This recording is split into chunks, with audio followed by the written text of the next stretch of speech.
Hi, I'm Lori. Welcome back to Milkweeds and Roses. Well, it's been a strange fall.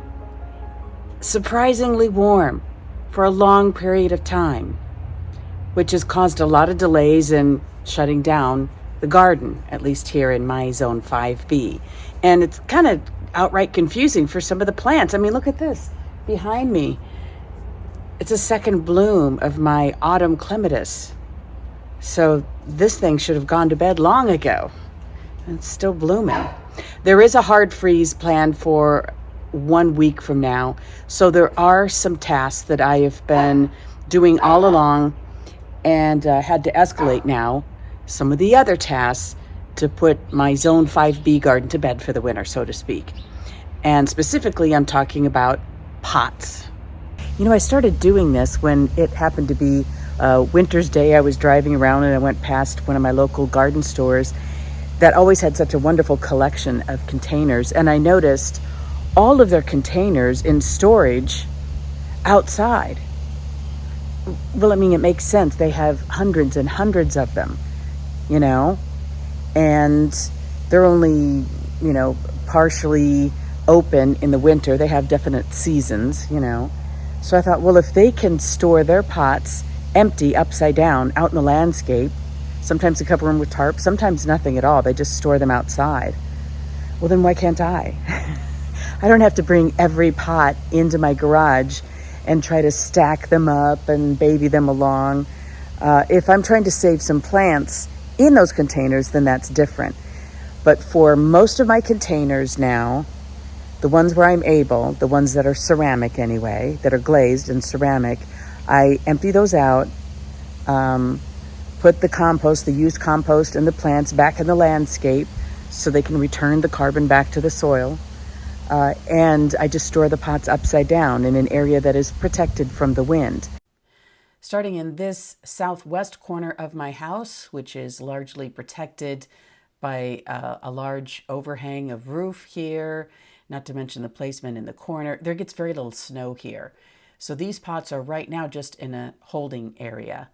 I have a Russian sage right here, which I'm going to pop out of that and put in the rose garden, and also a type of lavender, and I still have the tag in that one, Lavandula augustifolia. Anyway, Sweet Romance. It's only hardy to zones 5 to 9, and my zone is 5B. But these it's not the cold that kills these so much as the cold and the wet. So I will take these out and put these probably in the rose garden where it stays fairly dry and they can thrive. Now, walking across through all of the leaves I have yet to rake off of the lawn, that's another big task.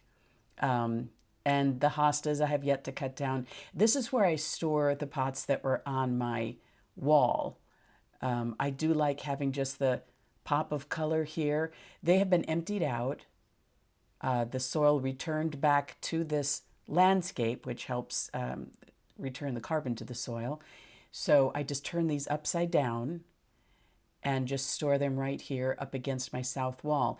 I don't get a whole lot of snow right up here, right next to the wall. I do get some, which also serves as insulation for some of the plants that remain in the landscape. This will be an experiment this year. So this is a hardy lilac. It's got little buds on it for next year.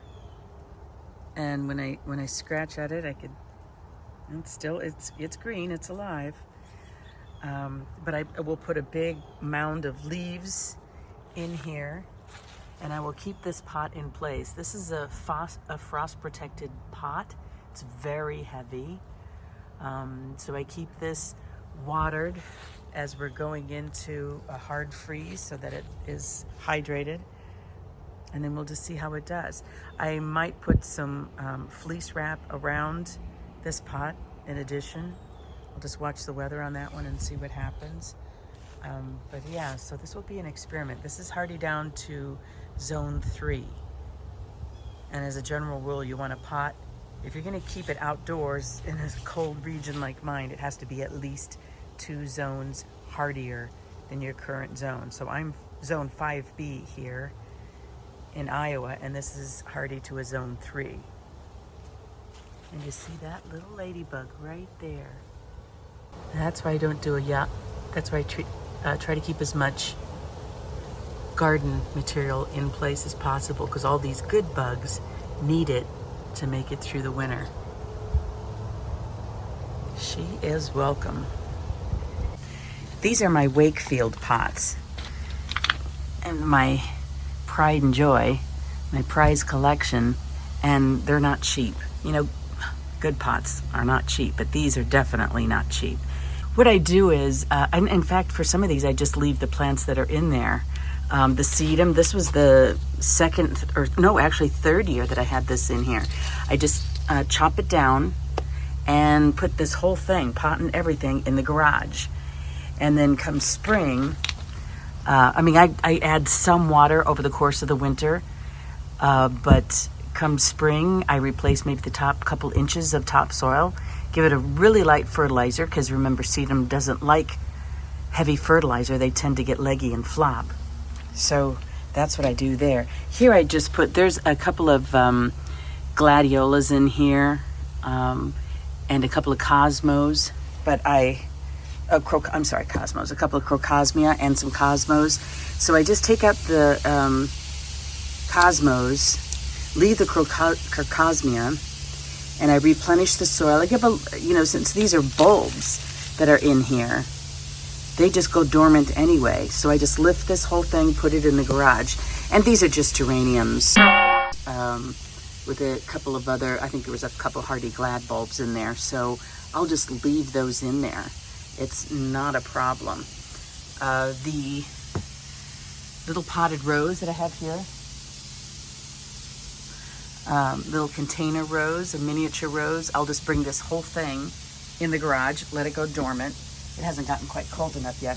Now this geranium I am going to bring inside. So I pulled her out of a pot on the driveway, and I'm going to bring her inside.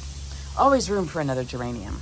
Another important thing when you're storing containers in the garage, or for that matter in the house, is to make sure that they are off of the cold concrete floor.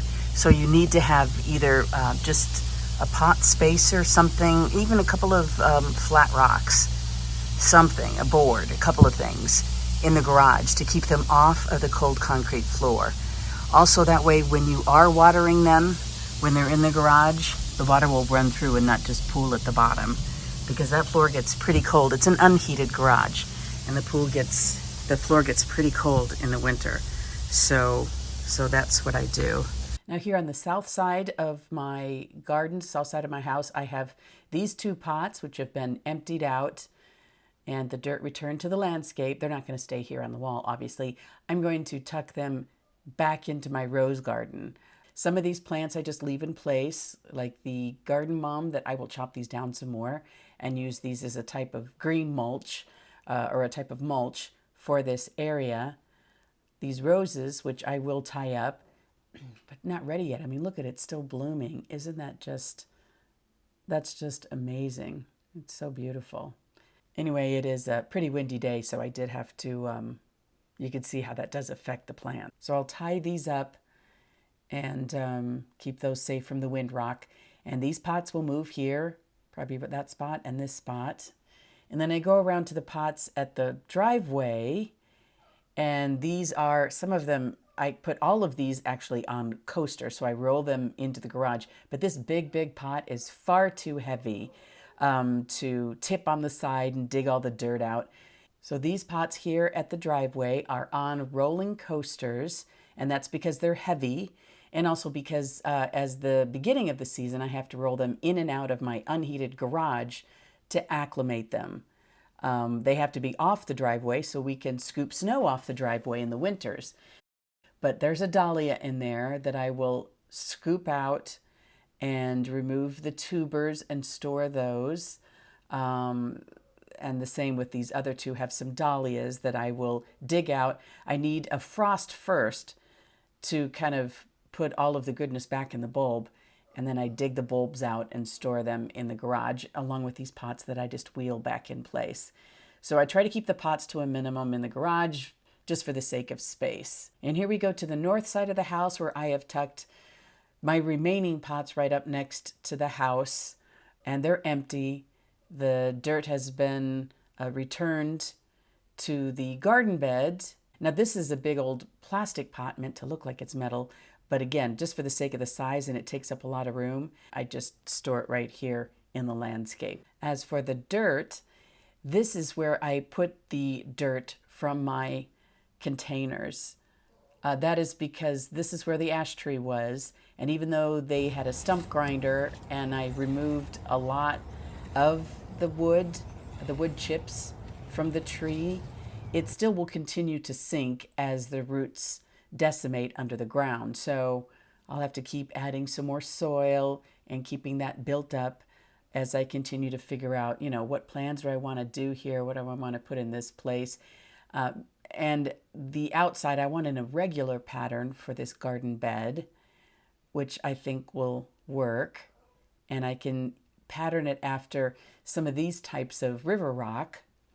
I can find some more of these, which are something that I can manage to lift because they're not too heavy. So I want more of these types of smooth little round flat rocks around the outside of this new garden bed. And in here, I do have an Itopini planted. I put one of the hardy mums here, and I also have some dianthus. These were things that were in containers in the backyard, but because they're perennials, I went ahead and healed them in here. This one has a nice pop of pink, which I think will be kind of fun. I don't know that they're necessarily going to stay right here, but it'll do for the winter. This ground is going to stay warm for a while, and so that's one way to keep these plants good and growing until I make final plans for this former ash tree mound. Okay, that's it for now. Thanks for joining me here on Milkweeds and Roses. We're not done yet. There is more yet to do. We have some more bulbs to plant. That can go on until there's almost snow on the ground. So some more bulbs to plant, some plans to make for that new garden bed in the front yard to replace where the ash tree was taken out. Still working on that area. But in the meantime, just kind of checking off the list one at a time while we can as we get ready here for winter in my Zone 5B garden.